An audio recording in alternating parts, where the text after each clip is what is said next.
Hello, everybody. This is where you say Hello. something. Hi. This is Oh, my mic's on. okay, Is this good. hot? Okay, Are we Zoom's live? working. Yeah, we're live. We're good. Yeah. Hello, everybody. It's Brian and Miss Berlin, breaking down Yay. security, break tech education. Uh, it's Tuesday, and part of our grand strategy is to try to do things on Tuesday now. Yeah, so how are you doing? Good. Not too terribly bad. Day Yeah, full of meetings and stuff. But yeah, it was good. you have one last meeting today. That's this one. It is this one. Best meeting Yes. of the And then day. I Best then I meeting have of to the day. drive to Cleveland. I'm sorry. But it's okay. Then I have to drive to Cleveland. Oh my. What It's a hour and a half. It's not terrible.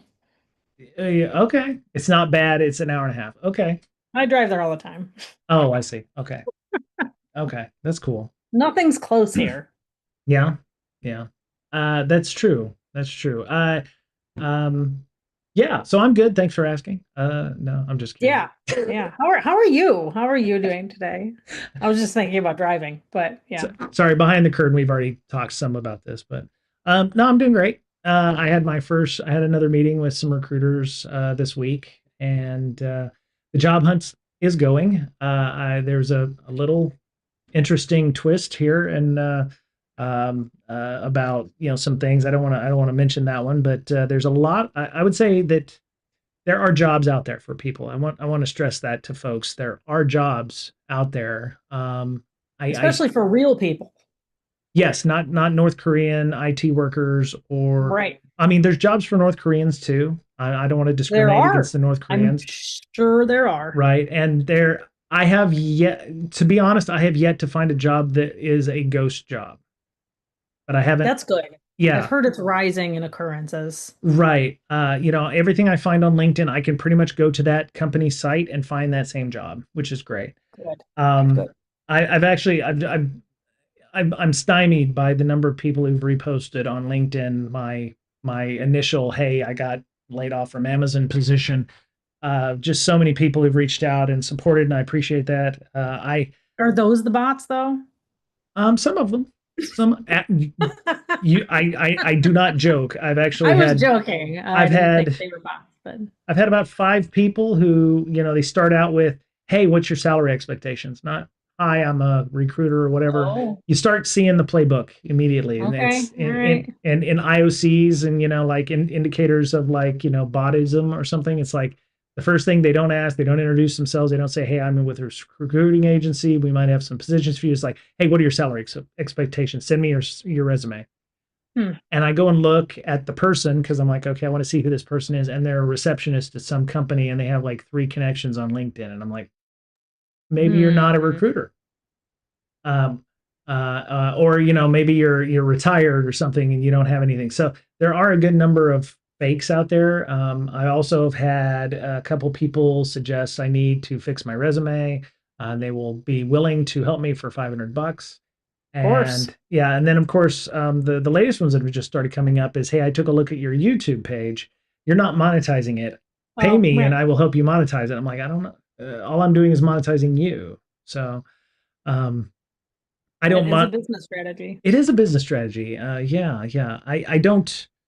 I don't know how to monetize the YouTube page yet. I think they were offering bots to watch my videos and get me up to the 1,000 followers and the 4,000 hours so that I can start monetizing them. Right. But yeah, Lots of content, lots of content. Yes, bleeding edge and entertain. Not saying that we're not entertaining, right. but entertaining like the young kids want. Yeah, like, all the TikTokers and Right. things stuff. So Yep. And I then cross posting to TikTok exactly. and all of the other platforms Yep. that, Yep. yeah. Yeah, I actually did ask a couple of the recruiters if, having the content on there would be a negative. And they're like, maybe 10 years ago when you were looking for a job, people would have been like, "You're doing this thing on YouTube. Oh, that's sweet. That's cute," and whatever. But now it's like, yes, please post up Hmm. on the YouTubes and do all this stuff. So Right. I'll continue doing this. I will continue also not talking about my current employer for a very long time, because I am under some stipulations, as you all may well be well aware. I love my company. I love the people I worked with, and it's no joke. It's not a laugh. I actually enjoyed talking to and I miss them, and I still have Chime on my phone, and I still get meeting notifications because they haven't taken me out of the system yet because I'm still under some kind of 90-day thing. But yeah, it's sad because one of them reached out to me, hey, how you doing? I said I'm doing good. I miss y'all. And they said, yeah, we miss you too. So that was nice. But yeah, I'm just working on the new normal, which is my job is finding a job. So Right. yeah. But yeah, I'm doing good. I went to the gym today. I'm still out walking, trying to keep my mental health positive, which I know is probably one of the first things to go when you're hunting for a job because there's that It's feeling. tiring. It's very tiring. I don't think I've worked Yeah. this hard. Well, I mean, I've worked hard at Amazon, but I don't think I've worked this hard this many hours. I'm pulling like 15-hour days right now, searching for jobs and Yeah. looking through job boards and stuff. So, and you have to be on a lot. And as an Yes. introvert, your energy is on. Hey, how you doing? I want to connect with you and blah blah blah. And, so Yep. I'm using some of that energy to talk to all you fine infosec hobbits today. So, hey Walt, sorry you were on chat. I saw you. Good to see you, sir. Hope you're doing okay. Um, yeah. So we've got some interesting news. So uh, I think which one do you want to do? One, two, or three, or Let four? Oh, you've got a fourth one here. Fifth one I even. there's a bunch down there. Okay. That's just the book recommendation thing. Oh, the book. Okay. Yeah, yeah. Let's just head down the line. Okay. Okay. So this is a I wouldn't call it an exciting one, but Bug Crowd put out an article about CISO's challenge, and it's part of a blog series that they've had. And I'm being on LinkedIn and having to do a lot of research and things, I'm finding a lot of interesting articles that people are posting because I've There's a also lot of good content. LinkedIn is not hot garbage like everyone thinks. I think if I Some think of it is. the algorithm will turn into crap if we engage with the garbage that's on there. So Right. if we don't click on it, if we don't like and support, whether or not, the news stuff, and we repost the things that we like, and we don't turn it into Facebook, then everything should be okay. I've had a lot of good content coming from there, and this was one of the ones that on thought leadership from Trey Ford, who's good dude. He's been in the industry quite a bit. Um, it's part of a blog series called Inside the Mind of a CISO, which I'm not looking for a CISO job, but I'm looking for more senior manager, head of security, team lead, security lead kind of jobs. So trying to see what it's like to be in the mind of a CISO or I senior do security have to person. wonder though. So this is by Trey, right? Mm-hmm. Um, I wonder if the little cartoony guy on this article is supposed to be him. I think so. I think so. Is it? I Yeah. don't think they did a great job. Oh, are you gonna blame? Trey is a beautiful man. That That's gonna go little viral. That's that gonna go does viral. not do him justice. Yeah. Well, I'm wondering if it, because I wondered if it was AI generated, like take this picture of Trey and turn it into this, or if it was rotoscoped, like somebody traced over a picture of Yeah, him and then colored I it in don't all think pretty. so. I Yeah, don't think so. yeah. And then if that is based off a real person, I'm sorry. I don't think you look as good as Trey. Oh, wow, wow. Okay, moving right along. Um, Anyways, onto the actual part of the article. yes, we spent 10 minutes talking about whether or not that looks like Trey or not. Yeah. He started talking about Sisyphus, which of course Sisyphus rolls the boulder up the hill for the rest of eternity, and then the How a lot ball. of us feel. Yeah, Yeah. how we feel in yes, security is very much sometimes feels like we're not getting anything done. Um, how we're defining success and failure, and some of that, you see that in your career when you're especially with like metrics. When you're pulling up metrics and you're like, well, we did X number of things this month, or we solved Y number of issues, and then leadership is not security people, usually. And one of the first things is, well, how much did we improve? And it's one of those things where security is an ephemeral thing. If we knew where all of the findings were, where all of the problems were, then we could say we have a goalpost. Like, we were here, we got rid of 100 issues and we're now here. But we don't have that. It just keeps Right. going. Keeps So, going. what and even then it's like, are we 5% or are we now 50% or better? How do you measure those kinds of things? So, um, it's hard to define success and failure. I think we don't need to do it in numbers like you're going to get 10% better when your business goals are we're going to get 10% better. We're going to get 10% more secure, and it's like, what does that mean? Is it a, is it a, you know, we're going to handle 150 bugs, and that's going to make us better? Well, okay.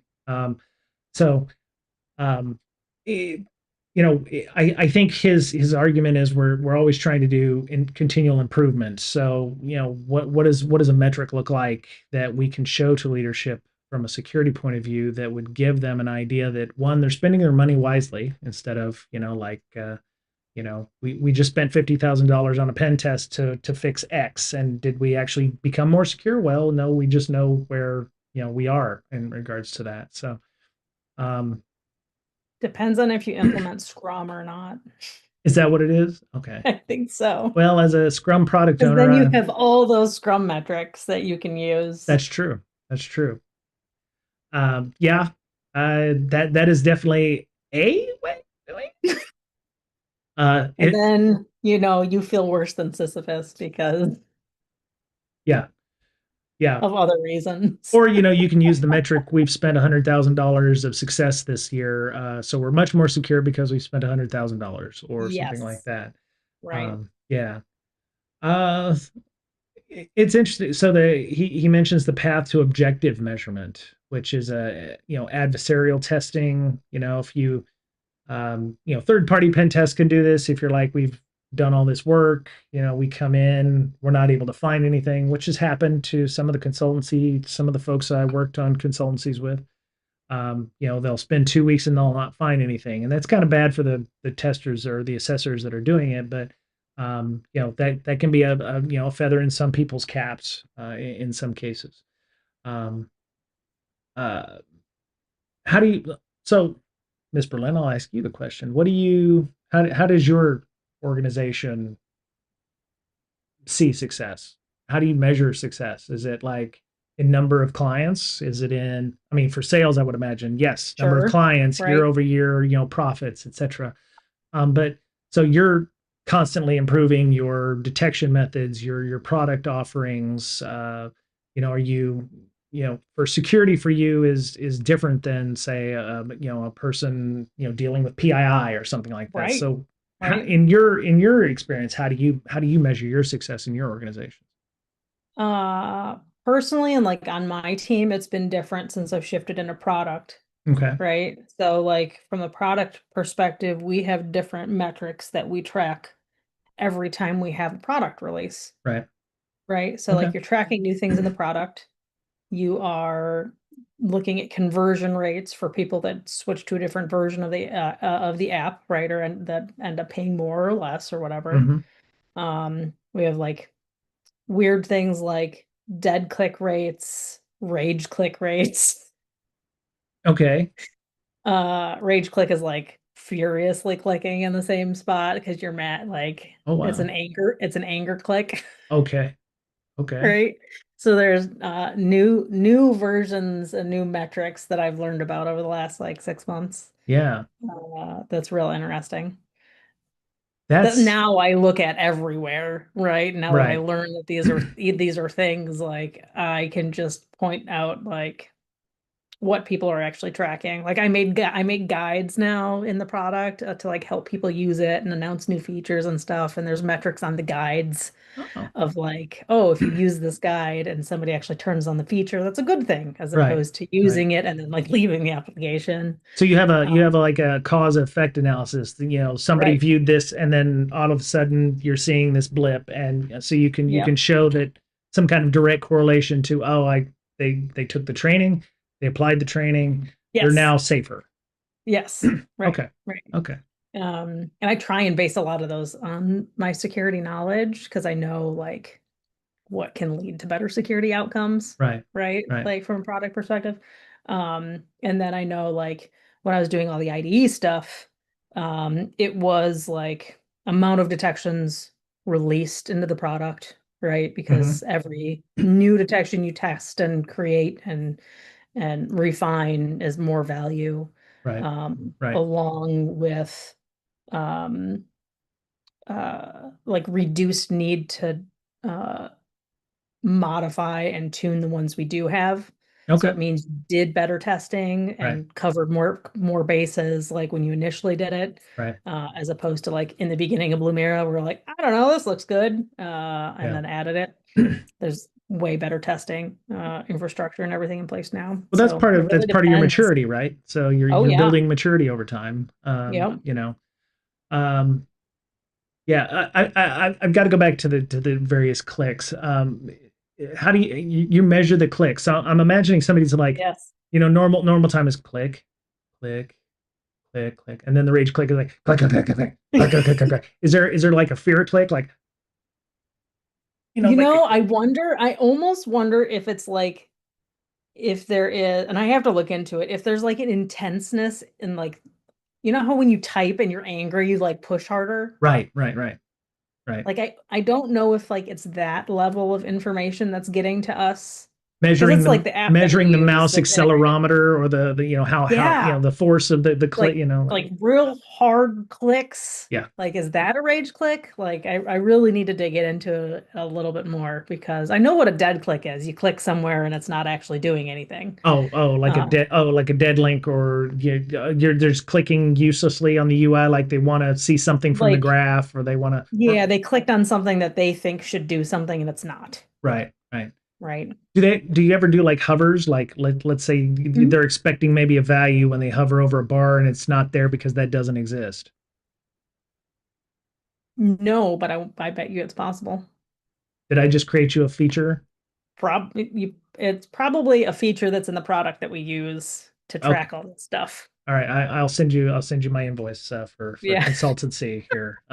Yeah, just another thing to track. It's that's fine. cool. That's fine. But those are all important metrics. You want to They know that your are. customer is happy with the product, and you're measuring how Yep. happy the customer is with the product. I'm sure you also do things like focus groups, or you do surveys, or I talk to a um, lot of customers. you're the more direct method. So instead of Yeah. sending an email, you send you yourself, or you get on a Zoom, or People don't really reply to those super well, turns out. Like if you have a huge company, right, they still don't, but you at least you get right. a more more responses because it's like a huge company. That's Like true. we're still fairly small in the grand scheme of things. Right. So, and our customer base, like they're all super busy Hmm. and strapped anyways. That's why they picked Sure. us as software. Right. You're hands Right. off. Hey, you got this. I Right. don't have to do anything. Why are you coming to Right. me asking me for stuff? Right. I let you do that. You're the thing. Yeah. So So I just have like a smattering of really, really engaged, like geeky, helpful customers that I that's that cool. I talk to. That's cool. Yeah. They said going back to the article, he said, other things are like silent metrics of success, like, well, we didn't get breached today. So that's Yeah. I've actually Yeah. said that in jest. It's like, well, we didn't get owned today, or hey, US East 1 didn't go down today. Yep.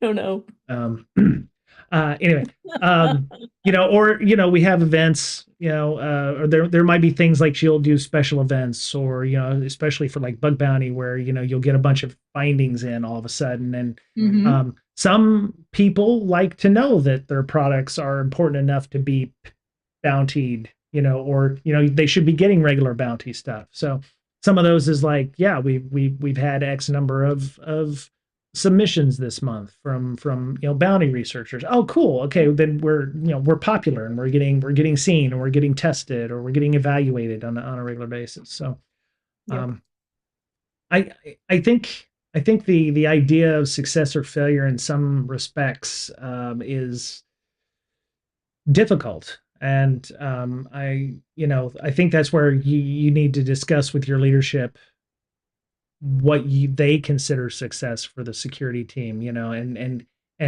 because if you're trying to figure out what they want, you're going to waste a lot of time and cycles doing so. Right. I think Right. you can give them ideas on, like, well, we passed our SOC audit. So at least we're this much of security versus, we're at this level of security. We could be here. I don't know what this looks like, but it's an initiative, initiatives, by the end of that, we hope to, surpass what we're doing for our PCI or, I mean, if your only metric is, hey, we didn't get breached today, cool. I guess, that's something, but when you're trying to go for budget or something, you're going to need to give them something for that budget. Like, hey, we want to spend $100,000 on this thing. Why? Well, we want to be better at patching by 50% because right now Right. it takes us 3 days to push out a patch like a log4j when we really need it out in 3 days, or we need to increase our detection methods because it's taking us 5 days to look through our inventory because it's outdated or whatever. um but yeah, so I actually want to keep reading through this one. It says a smaller part of an article from their newest report. So they have a report, I think, out as well here. Vulnerability trends for CISOs to watch: 88% increase in hardware vulnerabilities, 10% increase in API vulnerabilities, 2x increase in network vulnerabilities. So yeah, there's a report that they put out in BugCrowd. They do bounty related items, but it's interesting to see them putting something out like this because um, their success means that people are not doing so well. So if they're seeing more, Right. if they're seeing more issues, and that means security in aggregate is doing less well. Like 88% increase in hardware vulnerabilities. That means organizations that deal with hardware vulnerabilities, and this is on their website. So if you click on the in the mind of the CISO or whatever, that means that either there's new attack vectors that need to be investigated and protected and shored up against, or um, there's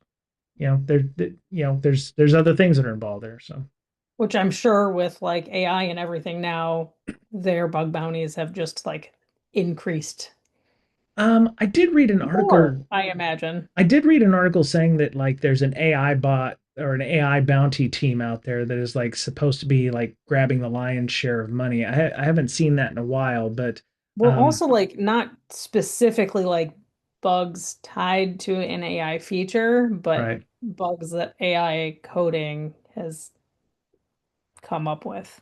Oh, oh, that's So an interesting both, thought. I didn't think of really, that. Yeah. right? If yeah, because the going trend is that The there vibe coding. there has been articles that vibe coding is actually causing more developer time because they have to fix 100%. the AI coding there. Yes. I'd like to believe that that will get better as the AIs that they're using are, you know, Or they stop using them again. well, I mean, either that or we'll just go back to Stack Overflow like we used to, and Hmm. then everybody has the same vulnerabilities instead of Oh yeah. different vulnerabilities depending on the AI you use. In that case, um, and it may there may just be AIs that are better for vibe coding than you know Copilot or Grok or whatever. Right. Sorry, Grok. Hire me or whatever. Um, I can help you. Um, but yeah, so that's an interesting article. If you want to take a look at that one, Trey Ford, he's right. He's reading through some of that. Oh, actually, you can actually get the report on their site. You don't have to sign up for anything. Usually when they release these kinds of reports, you have to sign up, and you're going to get a sales kind of thing. And but there's a number of people who've wrote pieces in this report from uh, hacking the NFL by Tomas Maldonado, letter from the CI and SO Nick McKinsey. So there's a good number of articles or sub chapters in that. So Nice. securing a leading AI supercomputer, Dan Maslin from Monash University. Very cool. Um, right on. So one of the so let's do a SOC 2 one here. So I was looking through several jobs and GRC managers, etc. And one of the things they were looking at was, um, you know, we're getting our SOC, they're getting their SOC 2, so you have to be, aware of what a SOC 2 is. And in this case, SOC 2 is, how you handle data in a responsible manner. You have controls in place that will help you secure that data. And somebody had posted up what it costs to actually get a SOC 2, which I don't think I've seen an article like this before. Have you seen anything like this before? Not to that level, no. No, this was nice. Yeah. This was from the Vaughn Very Cyber Group. helpful. Yeah. And if you're a startup or you're a mid-sized organization and you've got competitors, or you've got customers are like, hey, we need to know you have a SOC 2. We need to know, what you're doing there.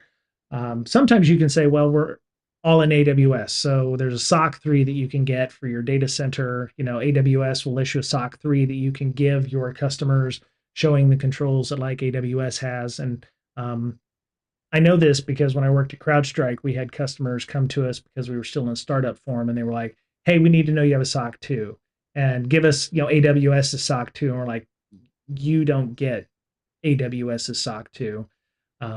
We'll give you the SOC 3 that will give you kind of an idea on what controls and things are in place there." Um, Actually, I had a customer one time want to see the AWS data centers.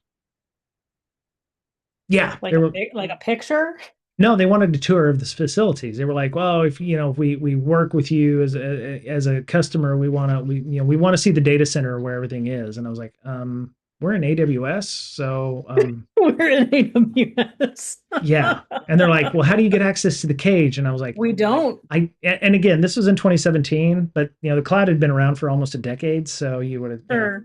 But I um, feel like even working there, like at any point would you be able to like, I really want to go tour an AWS data center. Like, could you even do that? I don't want to say no, but I imagine there's a Like level of not effort. easily. Yeah. It's like I'm not just going to walk up there and go, "Hey, could you let me in?" I That work kind of thing. here. Yeah, I'm kind of a big deal. Many leather bound books. No, you just don't do that. There's dogs No. and God knows what else there is, but it's like you're not just going to walk up into the data center and do that. I mean, I did work at a place that you could literally go to the physical data center. When I was working at Sure. Xerox back in the day, we had two data centers, and you Yeah. could go to the data center. Um, Yeah, they we had one at the hospital. We had two at the hospital, a primary and a secondary, but like Okay, there right. was only like 4 rows and Yeah, like not long rows. There's like, I don't know, maybe 40 server racks right, total, right, you right. know? And it was very cold in there, I'd imagine. So, Well, yeah. eventually, Oh, eventually? Oh, eventually. yeah. So this article from actually November 3rd talks about in from Laura Vaughn, by the way. Thank you, Laura. Two-time CISO, 20 years in banking, fintech, and SaaS.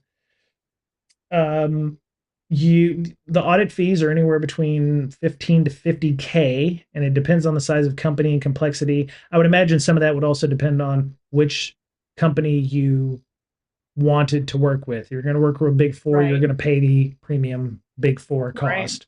Right. There, as a smaller medium business, you don't have to go to one of the big four and get your SOC audit. There are organizations that will do it for much I do cheaper. And like I do like the beginning of this article. It's like what's that? customer just asked for your SOC 2 report. Oh, You panicked, you Googled. yeah, And I mean, I have seen that a lot. I've yeah, had friends start companies that were in some kind of security role before right, that have texted me or DM'd me or whatever, and they're like, how do I get started on SOC 2? I'm like, right. I Google it. I don't, Yeah, I Google. don't Yeah, know. yeah. Don't ask me. It's almost like when you're looking for a GRC tool, and there's only about Right. 500,000 of them out there, and they're all about a half a Yeah. million dollars, and they always forget something, right? But yeah, to Yeah. this, it's like you've got a customer, you may have a big deal that you want to, sign with. They want to sign with you, but they need a SOC 2 from their vendors Mhm. for good reason, right? If they're going to trust Yeah. you with your data, with their data, they want to know that it's going to be handled in a semi good way. So, Yeah. We um, get requests all the time for ours well, there you go. and like sales motions. And Blue Mara has their SOC 2. We sure do. Yep. I had absolutely nothing to do with getting it. Don't say that. I didn't. I'm not in internal IT. Man. See, you got to I'm a get lowly involved with that. product person. Oh, well, lowly product person. Yeah, you're the crown jewels of the organization. Okay. Um, You just keep telling them that. are you listening? Crown jewels. Yeah, Yeah. exactly. Um, Keep I, me around. that's right. The one thing I think that some people don't realize is SOC 2 is not a pass fail kind of thing. Right. And I think they mentioned that at the bottom. It's not a pass fail. You pass fail your PCI, and actually, in some Right. cases, you don't pass fail your PCI. You can actually pass it with conditions. Mm-hmm. The SOC is, there's And money. findings and money, right? Because Right. you're going to have to remediate, and then they're going to come back out and do more evidence gathering and what have you. The SOC is very similar. It's like, we found these issues, you can address them, we can do some retesting to show that you've done your due diligence.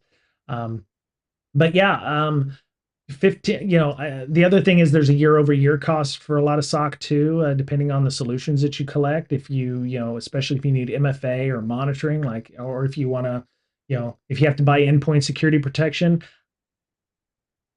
I would argue, depending on the size of your company, 5 to 30K for endpoint protection might be a little stretching it, because depending on the seats, depending on the tool you're using, you're not going to be necessarily monitoring your endpoint security. I would say that might be a little more depending on what type of product is being used. Backups, consulting help is important. There's a that one's optional, so you're going to spend anywhere between the article suggests up to $130,000 for a SOC, and I guess that it does depend on starting point, company size, solutions that you have, like MFA. If you choose like an Okta over something else, or you want to try using like Azure SSOs or something like that, you may already have that baked into your M365, so you could save a buck there. Yeah. Um, I like that it points out that you don't need a 100-page policy manual. They want it right, in plain English what you do, that it doesn't need to sound impressive, right, which is massively different than right. like PCI DSS, Yep, yep, yep. right? Like that is policy nightmare. Right, right. Yep. Yeah, and your policies, there are policies out there, and you can take those and borrow them. The problem is if you just copy paste from one company to another, and then you change the names and whatever. That doesn't work. No, it doesn't work because the auditors are going to ask you, "Are you actually following this policy?" Um, Like, show me. yeah, exactly. Um, I've seen that at hospitals too. When I was auditing hospitals way back in the day, they would be like, "Oh yeah, we have that policy. Just give me a couple of days to find it." And I'm like, "You should have it somewhere." And no, they're trying to find it. And then you'd read it, and you're like, "Are you doing all this? You even 100 brown M&Ms on the CEO's desk on whatever." No. Companies are more than willing to share their policies to people out there because they would like you to use them, but yeah, the policies need to make sense for your organization. Something that is for a Fortune 10 company is not going to work for a company that has $1 million a year or a startup, because you don't have And that. then also a throwback to one of the other recordings we did, make sure in all of those policies you don't actually mention who your insurance provider is. Yes, yes. As ripped from today's headlines, we have cybersecurity insurance. Don't tell me who it is. Right. Right. Um, yeah. Um, I actually am surprised at the amount of time they say here. If you already have decent security, they're suggesting anywhere between 6 to 12 months for the type 2. So if you've got a customer already coming to you saying, "Hey, we want your SOC 2," and you don't have Yep. one, And that's SOC 2 type 2. right? And that's the next level one, and that's usually the one everybody wants anyway. So don't just go, Yeah. "Well, we're good with the type 1," because that's Right. not good enough. You're going to need the type 2 because everybody wants that one. Yep. So they're saying 6 to 12 months if you're starting from scratch. And really, this is one of those things you kind of need to think in the future for. Planning for in the future, because if you're like, "Well, where are we going to be in a year? Do we plan on having 40 or 50 customers, odds are within about 10 customers are going to start asking for some kind of, are you doing your due diligence? You need a SOC 2. Yeah. And it may come faster. So from a startup point of view, I would, this is kind of dovetails into some other articles I saw about, when do you hire your first security person? Every article or blog post I saw about, starting your startup and all this thing and who do you hire and whatever. The first person they usually hire is a GRC person or a lawyer who does GRC work, because you're going to need to Right. get one of these, or you're going to need to get your PCI, or you're going to need to do whatever. So you need a legal person who's also your GRC person. Um, and yeah, um, and yeah, this is a great article because it goes through the 5 things you need, like trust criteria, but then it also goes down here and says the audit requirements. You need MFA everywhere, encrypted data at rest and in transit. So everything over HTTP or TLS, or everything over an encrypted pipe. So the pipe needs to be encrypted, and Yep. everything needs to be encrypted at rest when it's sitting in your database. Your database needs to be encrypted as well. Background checks. I don't know. I don't know how much it costs for a background check, but if you've got a decent sized company, you're going to need some kind of company to do that for you as well. Vendor security reviews, log monitoring, backups, and testing them. I think one of the requirements for SOC 2 is you must have you have your IR plan, which is the second to last one, which may mean restore your backups, and access reviews. So making sure your CEO isn't still sending code to your GitHub repos or what have you. But yeah, this is great. This is a really great article if you are looking to move that. And of course, at the bottom, I'm sure they say, hey, we can help you with that. Yeah, there you go. Obviously, this is a great article. And then it's like, hey, you could call Vaughn Cyber Group if you need a SOC 2 or whatever. Um, but yeah, this was an interesting article. If even if you aren't working at a startup and you're just like, you know you're at a consultancy or something, this would be a good other data point so that you can say, well, this group says it takes, it costs this, or if you're trying to move into more of a vCISO or a GRC role, you can say, well, this is what we can charge for this, or this is what this person at Vaughn Cyber Group roughly charges for the work done for that. So um, Right.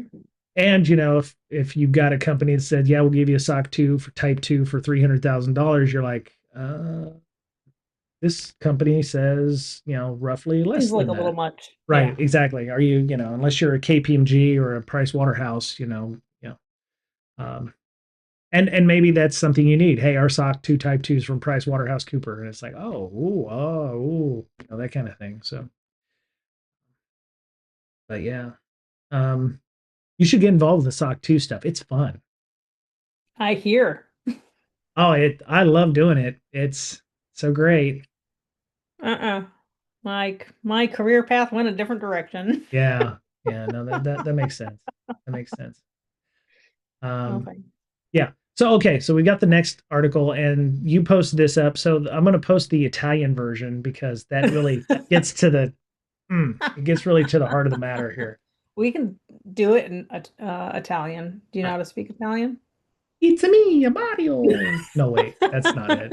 I'm To all sorry. of our Italian viewers. I'm sorry, Italian people. My bad. I love pizza. Oh, I love Rome. I would. Oh my I would God, love to go to Italy. I love Rome so hard.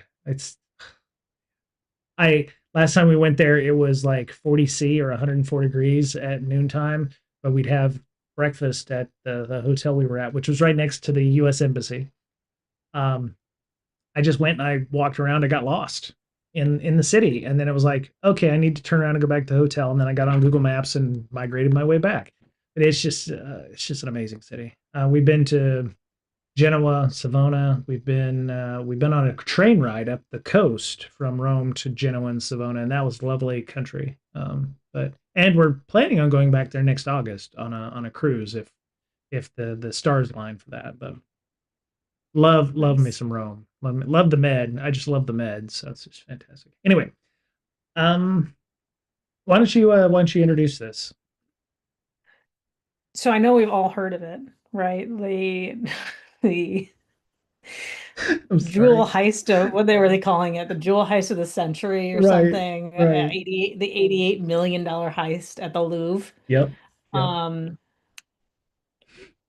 and it was interesting, right? Like they used the lift truck. The lift truck had great branding when they were Right. done. Stole some of Napoleon's jewelry, bunch of Literally, stuff. they stole the Yeah, crown jewels. Like, right. right, literally. Right. Considered to be like one of the most secure facilities Right, because of the amount of stuff that they have that is like that are crown jewels. right.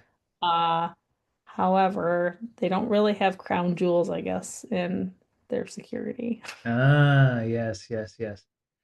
See, yeah, yeah. Passwords. Passwords are very difficult to guess for the Louvre's video Passwords surveillance system. are real difficult.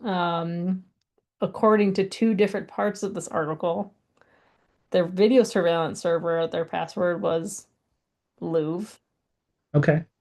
It does look like they had a capital letter It's a capital and L. a Yeah, period yeah. and a period. So like how it's in here, I don't know if it's my Google Translate, but it may have been like Louvre space period space My Firefox version has Louvre and then the period is outside of that. is outside. Okay, so it's definitely just my Google Chrome Right, rendering yeah. right, So just Louvre. right.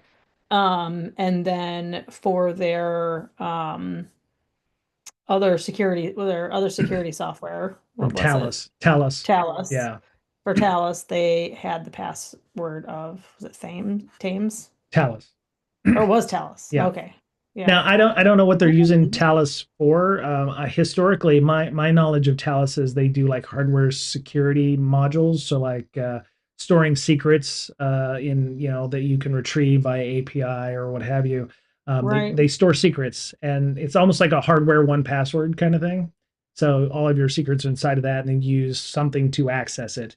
Um, but apparently, they did an inspection, the French National Agency for the Security of Computer Systems in 2014, mind you, so it's 2025 now, 11 years ago, mentioned that the password of the Louvre's video surveillance server was simply Louvre. Now, um, the Oh, one thing I will say is it does not seem that the attackers hacked the video surveillance system. I think that maybe this is a bit of like, here's how poor they were doing their cybersecurity or this isn't like Mission Impossible where they had somebody in there poking around or like Ocean's 8 or Ocean's 11. Um, they just happened to get a copy of this report, which was available openly, and they found that those were a thing. Now, that may not be the case now, but I don't see anything where I it's also like, wonder, do you think that was used right, in the heist?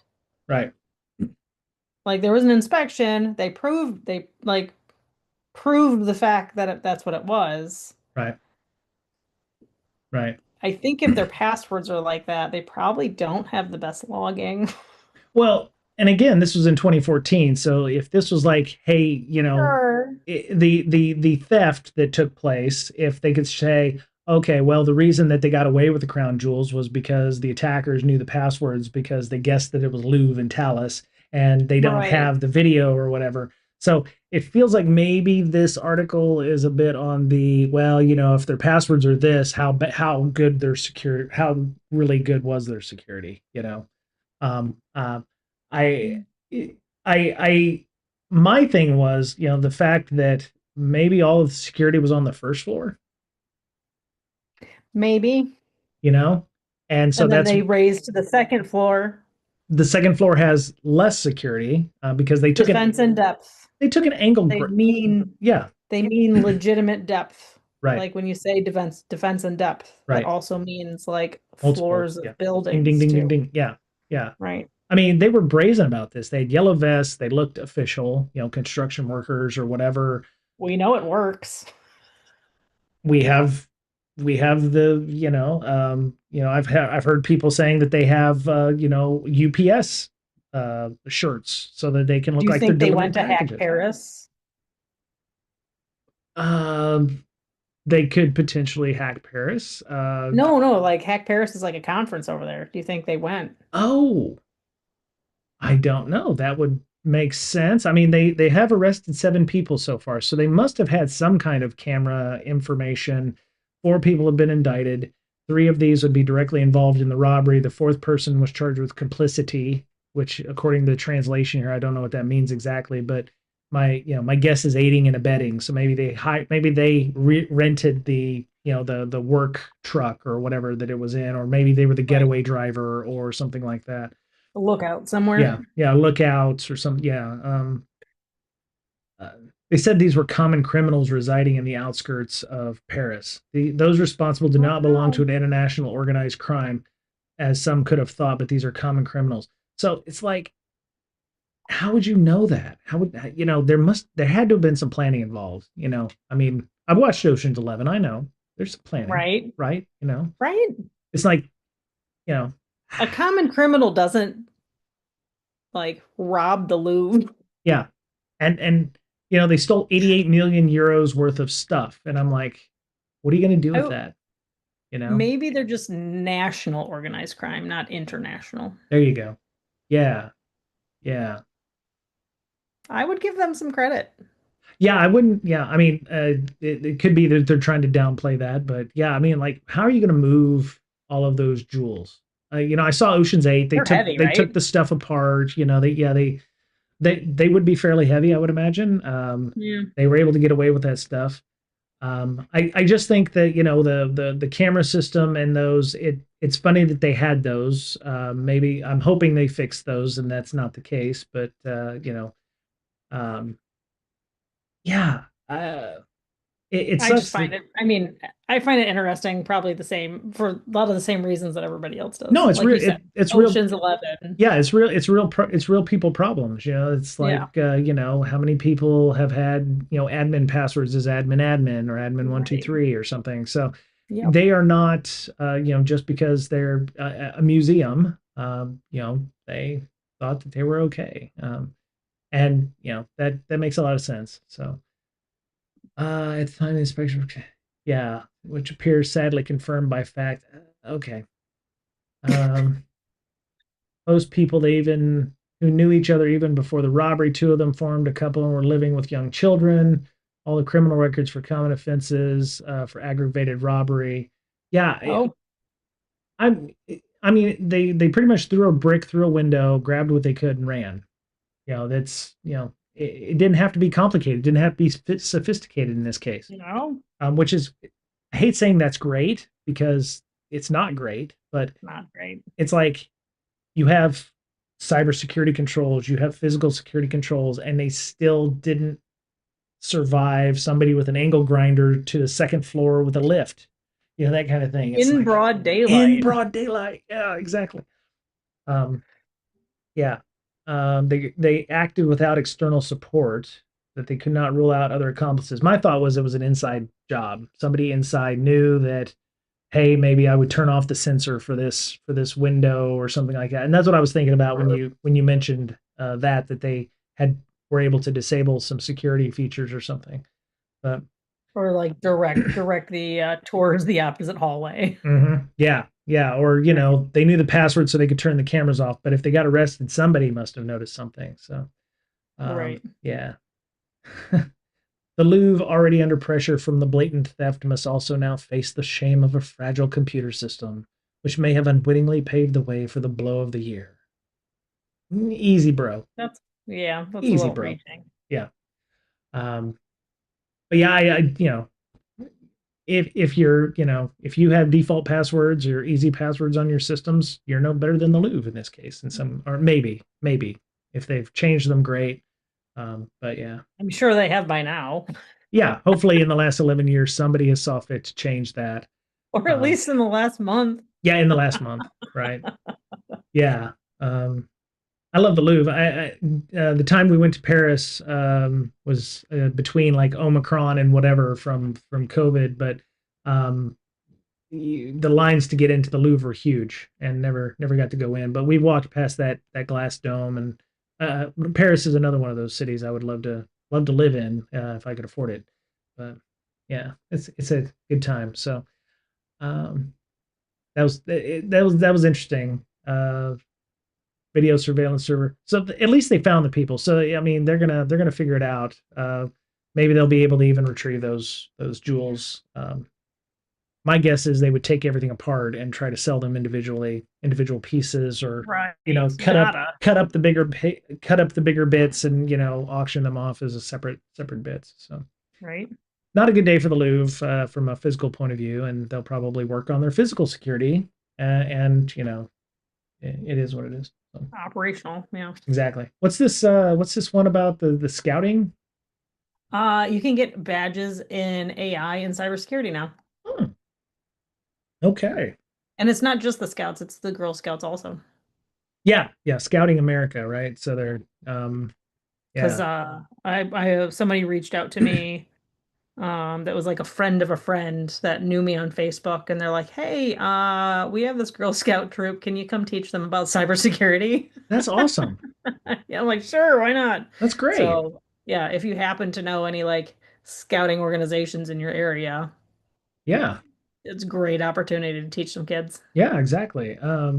Well, that's very cool. Yeah, that would make sense. I mean, there's that when I was in Scouts for all of 2 weeks, I um, tried to get a couple of merit badges, but we did not have ones in artificial intelligence and cybersecurity. So, You want to um, hear a funny story? what's that? Is the first thing I ever learned about Matt before I ever met him Hmm. was my neighbor was going on and on at this dinner party about his I thought it was his nephew, young cousin, something, the way he was talking about it, because he was talking about how great it was that he was an Eagle Scout. Right. And I'm like, oh, that's cute, like young kid, right? Right. Right. And it turns out it was Matt, and he was like Oh. trying to talk him up Oh, I see. that he he was an Eagle Scout. I don't know why that's the first thing you brought up, Well, because it's something you earn when you're like 17 or 18. he's handy in a pinch. Sure, but like there's other things that you could probably mention that don't make him sound like a teenager. Right. Right. Uh, so I make fun of him all the time for being an Eagle Scout. It's okay. It takes a long time to get that stuff. And It does. It's a what lot of work. right. I don't know. I don't know if it's changed, but when I was in the Navy and I went to boot camp, there was a couple of kids in our group that were like they were E3s already. They were third, Yeah. airmen or whatever. And it was because they were Eagle Scouts. Hmm. And I was like, well, what do the Girl Scouts get? And they're like, yeah, the Girl Scouts don't get anything. Now I don't know if that's Nothing. changed, but Hopefully. yeah, I would hope so. But I don't know what the top Girl Scout is. But yeah, as far as I knew, the Eagle Scouts got E3 right out of boot camp, and I was like, wow, that would have been Wow. nice. I wish I would have stayed in Scouts for more than 2 weeks. That might actually have been good. I was a Weeblo for about 2 weeks, and it was like, I'm over this. I'm good. Girl And Scouts sucked when I was little, and I was always mad that they wouldn't let me join Boy Scouts because oh they did all the cool stuff. yeah, we had So, when I was in Monterey, I was stationed there. We had a guy who worked in the office there. They had integrated everything. It was like they just called them Scouts up yeah. in Monterey, and it was just everybody gets involved, and it's Yeah. some I think still do that. So Yeah. but yeah, that's cool that they're branching out. I'm sure they had one in computers. I think when even '97 when I was looking around, but I wonder what the requirements are. Let's see. The actual, so they actually sent me, I don't know if they use the same material or not as Scouts of America, but the Girl Scout troop leader sent me like two different booklets for like the different age ranges. Right. And it's actually not bad. It's really cool that they actually included a bunch of stuff around how to like help your elderly like family members and neighbors to like not get hacked. Oh, And I'm like, that's actually pretty cool. right. A lot of it is based on community service or helping others, and Yeah. and so Yeah. that makes complete sense. Yeah. Yeah. Okay, so cybersecurity merit badge requirements. I found them on scouting.org. Number one, safety. Do the following: view a personal safety awareness video. Okay, and they have a pic. They have a link to the video. Explain to your counselor how to protect your digital footprint, such as while using social media, mobile device apps, and online gaming. Show how to set privacy settings to protect your personal information. Discuss first aid and prevention for potential injuries such as eye strain, repetitive injuries, and handling electronic devices that could occur during repeated use. I don't have that on my list of things to cover. Yeah, I don't either. Um, Ethics. Do the following. Relate 3 points of the Scout Law to things people do on the internet or with computers, phones, or other electronically connected devices. That could be a slippery slope. Right. Rule 34 in Scout. I also will not cover that in my training to a bunch of little girls. Discuss with your counselor examples of ethical and unethical behavior in cyberspace. Well, okay. Another slippery slope. Yeah, that's a very slippery slope. Hold on, let me post this one up here so you can have it for for review. There you go. Fundamentals. Do the following and discuss with your counselor. Describe 3 types of computer systems that need protecting and explain why. Explain the CIA triad: confidentiality, integrity, and availability, and why these 3 principles are fundamental to cybersecurity. Okay, so that's a CISP right there. I was going to say their badge is actually a CISP. Yeah, okay, yeah. I could be an Eagle Scout now. Yes, you get your badge. All I need to do is how to make a fire with just a stick. Yes. Yeah. There's quite a few options here. I don't know if they need to do all of these things, but like they're talking about cyber defenses, installing updates, cybersecurity activities, learn about a cybersecurity competition, camp, or other activity you could participate in. All right, DEF CON, done. Right. Cyber range, they have Cyber Patriot here, Pico CTF, CCDC, I'm sure. Wow. Participate in the competition with members of your troop, school, or other competition. So yeah, join the CCDC, the K-12 cybersecurity games. I mean, there's a lot of stuff on here. I mean, you probably know more than a CISP at this point by finishing this one. So create your own encryption code, such as a substitution cipher or code book, and demonstrate using it to encrypt and decrypt a message. Oh, that's pretty fun. There you go. Roll your own encryption to a new company. Caesar cipher, or you could use that little spindly thing that was on National Treasure, or whatever. Yeah. Very cool. Yeah, there's a lot going on there. I'm interested in the AI one now. See what they have for that. I was impressed. Yeah, it's fairly comprehensive. Install and set up a password manager. Just demonstrate how it works to your counselor. So yeah. Run a virus scan. What the hell's that? I guess thank you, McAfee, I guess, or whatever. Huh. Like, I have an iPad, now what? Yeah, exactly. Using a command line or built-in tool, see what programs or processes are running on your computer. Yeah, some of this is fairly technical, so good on. Yeah. I don't know if they have to do all of these or just like a handful of these. So, yeah. But they've updated it. It says the previous version of the merit badge requirements can be found in the Scout book. Previous version must have been like use an abacus to, calculate compound interest or something. Hey, well, you did Cub Scouts? Yeah, I break out your typewriter. Yeah, break out the typewriter, the electronic typewriter. Change the ribbon in your typewriter. I lived in a small town, but yeah, Scouts were just never something I was interested in doing. So probably because we did 4-H. 4-H, yeah. That was huge in Licking I wonder if there's projects for AI and cybersecurity in 4-H. Probably not.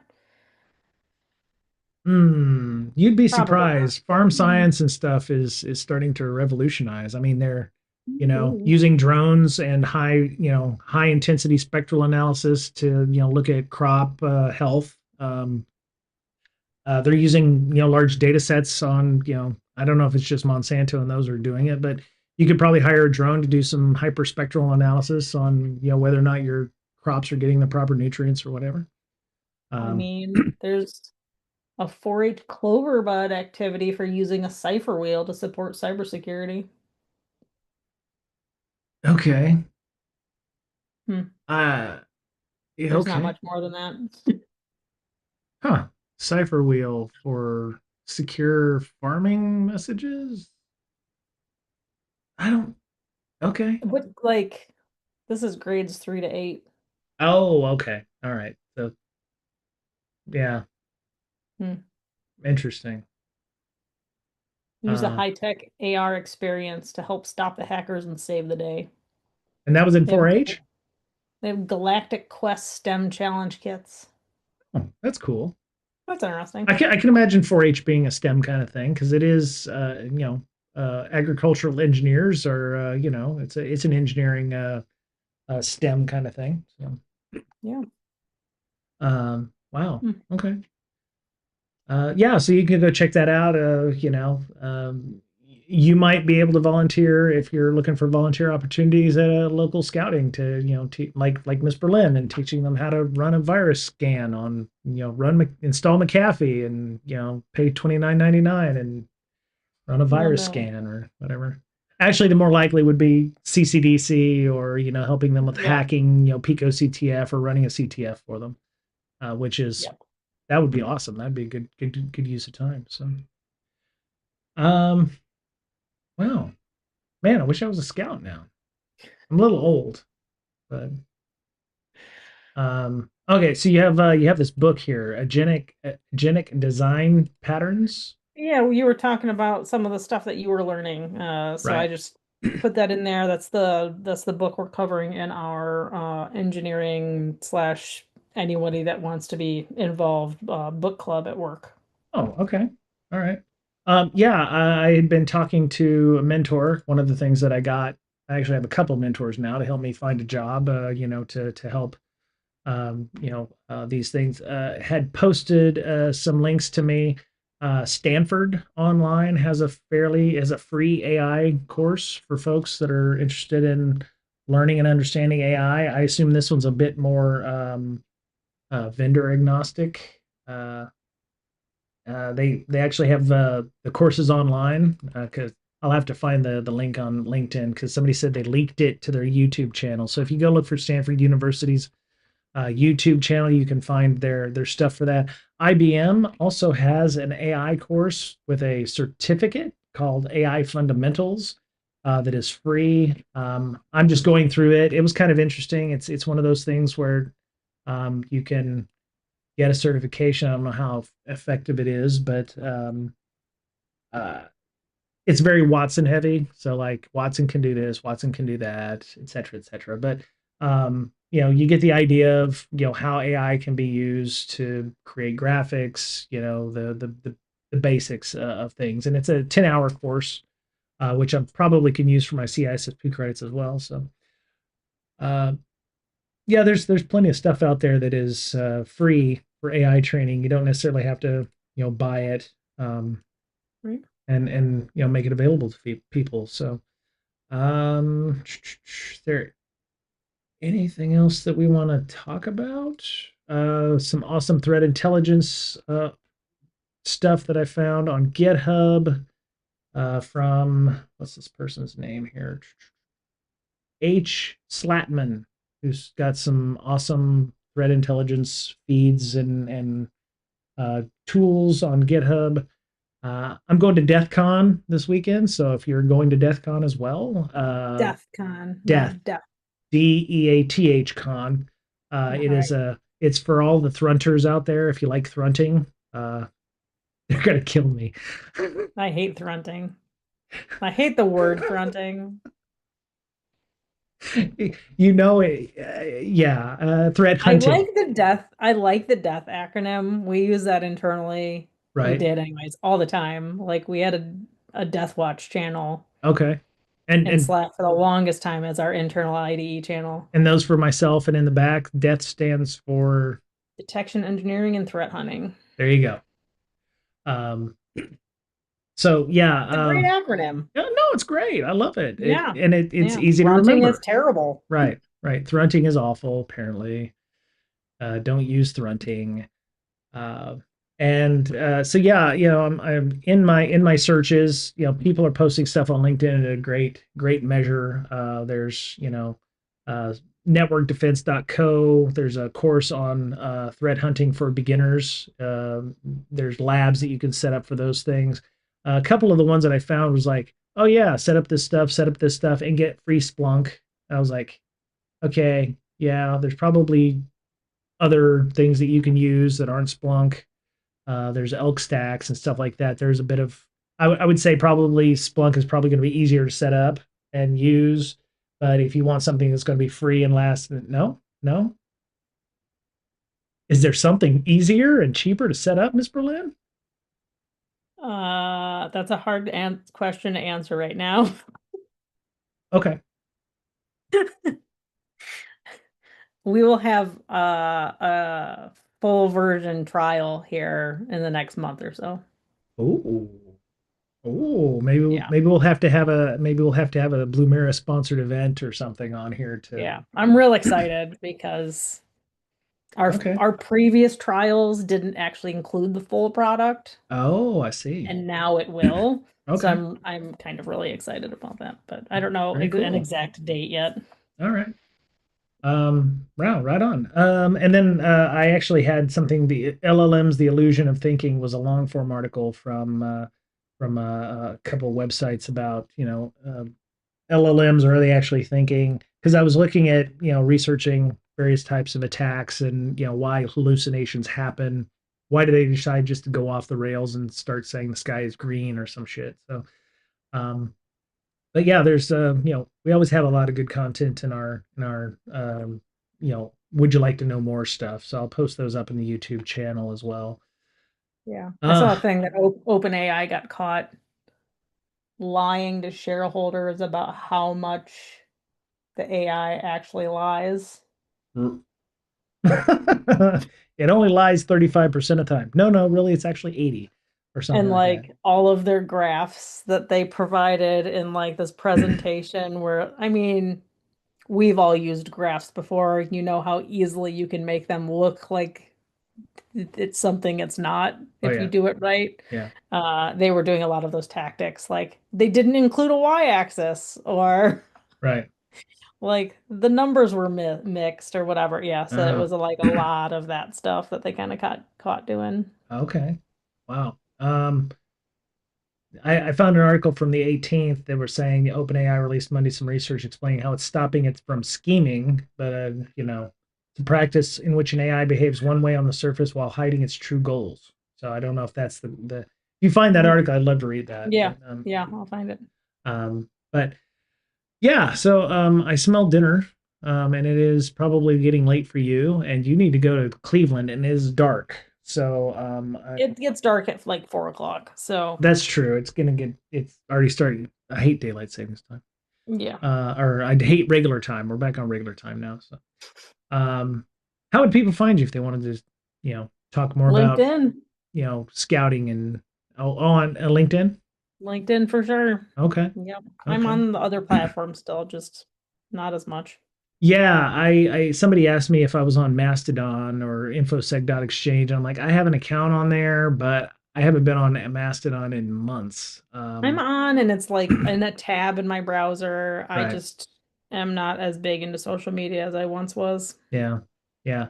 I've been on LinkedIn so much, like pretty much probably 20 hours plus, just, Yeah. researching and finding people and really using my OSINT skills to find recruiters and like what they might be, pushing for positions or whatever. Yeah, I found that, LinkedIn isn't as bad as everybody is saying it is. I think if you look for the garbage, you're going to No. find it. So, but there's some legitimate stuff in there and a lot of. Also, another important question about LinkedIn is do you play their puzzle games? No, I do not.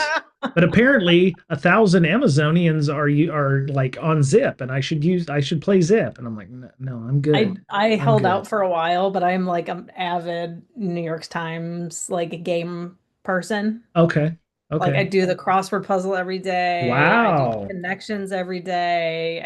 I do almost all of them every day. Oh my. Okay. Yeah. Wow, that's impressive. Yeah. So I'm also like the LinkedIn ones are much easier, Right. but I can knock them all out in like 5 minutes, Okay. but they are fun. Right. Um, Very cool. Okay. So uh I'm gonna put something out here. Hold on, wait a second here. That I like stupid games. That's cool. No, they're not stupid. They're not stupid if they keep you, your mind moving. It's something that you're not security related that helps form Yeah. other, synergies or whatever. Yeah. And I use that word. So let me put this out. So I'm Brian. I'm looking for a job, and I am looking for a senior type manager position or something like a security architect position. I have led product focused incident response programs, and coordinated disclosure events, and I enjoy metrics. I love playing with metrics now. I am a fan of metrics, which I will tell you, it has taken me 20 years to get to that point, and I probably cost myself a couple jobs because I was like, I don't know how to make dashboards, and I don't know how to tell somebody in my organization I don't know how to make dashboards, so I better get out of here before they find out that I don't know how to make dashboards. Uh, Pivot tables in Excel are dashboards, and you can, and I will die Yeah. on that mountain. And I love learning how to, do that. And I love incident response. Which you can't find a lot of people to say that. So if you're looking for somebody for, head security, maybe a security manager or something like that, maybe your company's not ready for a CISO yet. Keep me in mind. I'm on LinkedIn. You can find me, and you can find me on any of the other 1,000 or so hours of YouTube videos here. So please feel free to reach out. I'm I'm available. I have a Calendly link, which I will also put in the YouTube channel. I hooked that up. Yes, I'm like all, yeah. Now I Wow. need to go to RSA and just post it. Here's how you can get some time with me or something. Um, Be 500 people trying to sell you something. Right, exactly. I actually got called. I had sent that to some people because I was like, hey, I have a Calendly link if you'd like to set up some time with me. And I mentioned on LinkedIn, hey, I set this up because I was like, it's really hard for, the back and forth of syncing your calendars. Like, when are you available? Oh, when are you available? Oh, Oh especially yeah. for like recruiters that are busy and they've got 14,000 new Amazonians out there that they're trying to, set up time for. And I was like, I can tell them 3 times that I'm available, but maybe they're not available or is a time zone difference. So I was like, Yep. here's my Calendly. If you would like, I'd love to talk with you, find some time that's on your calendar. And then I got called to task because it was like, you know, you're wanting my time, but you should be, setting up that in interface. And I felt bad. So Don't feel bad. because it wasn't that I was like, oh, you're going to come to me and that's my time. You're going to come to me because I'm important. I'm not an entitled asshole here. Well, fine, then send me your calendar. Like, send me your link. Right. Like, And who cares? It's yeah, like, and I'm sure recruiters don't want to do that, but I was like, I can give you 3 or 4 times, but you may already be full, and right, I'm giving it to the recruiter so they can go, okay, I can talk to Brian at 1300 to 1330 and he's available during that time, so I'm going to go ahead and assign that. right. And when somebody on LinkedIn of the caliber of person who had called me out for that, I actually deleted my post because I was like, oh, maybe it didn't come across the way I wanted it to. So, but yeah, I mean, with everybody so freaking busy, especially recruiters, I'm Yeah. like, I want to make sure I that do they not have fault you. all of the time that they can and flexibility that they can to make that because I'll make myself Yep. available at 9 p.m. if they want me to. So, Right. And so also Google Calendar has it standard now too. You yeah. don't need to use something else. Like I use my Google Calendar Oh, really? like block now. Oh, so you don't use Calendly, you just use Not anymore. No, oh. because you can actually set up different ones with different specific hours and rules and Oh, dude. people that are like secondary on it's like I need to it's go check that very out. nice. I need to go check Yeah. that out. Okay. I mean, Calendly didn't Yeah. cost me anything, and everybody knows what that is. So, Yeah, but it has um, limits, right? You can only do like one like Calendly link, oh, right, right. right? Before you have to pay for it. Google will just Okay. like let you make it's like bookable appointments or something. Oh, crap. Okay. Yes, I will definitely check that out. Thank you. Appreciate Yeah, you're that. welcome. Awesome. And that's I something use to it all keep the in mind time. for other folks as well. Some, if they're busy, you want them to have the flexibility to come and talk with you, not like, hey, I'm only available Right. from 2 to 3. Oh, well, I'm not available from 2 to 3. I'm actually available from this time. I want Yep. to make sure that I can give the people who are trying to find me a job or want to help me find a job as much flexibility in doing so as possible. So cool. Well, I'll Yep. definitely check that out. We Anyway, should we should have a productivity chat one of these times. yeah, Like people can tell us like the hints and tips and tricks and stuff they have for I love that stuff. I yeah. love being able to find like stuff that gives me time back in life. Work smarter, not harder. Yes, Yes. embracing automation, which is I'm using AI now to do everything. I'm helping it, giving me elevator pitches. I'm helping Hmm. it help me rewrite my resume to be more. I'm using it on LinkedIn when it's like, oh, you might be. For some reason, I have premium, So it's like, how do you stack up here? And it's like, it allows you to compare your resume or your CV Oh, profile versus the job. And it's like, oh, you might be a okay. low or you might be medium or you're a top applicant for this or something like that. So I've Hmm. been using it for that. And then, so I love me some AI, folks. I'm not afraid of it. Just, Yeah. maybe not using it the way you think everyone is using it. So, but anyway, have a safe drive That's to good. Cleveland. Mhm. And hope everyone who's watching this, who's stuck around until the end here, has a good week. And hope everyone takes care and has a good day. And this was BreakSec Education for Tuesday. And I'm going to end on how we normally do. Be kind, be safe, and take care of yourself. Because as we're fond of saying around here, you're the only you have. Okay? All right. Take care. Bye, everybody.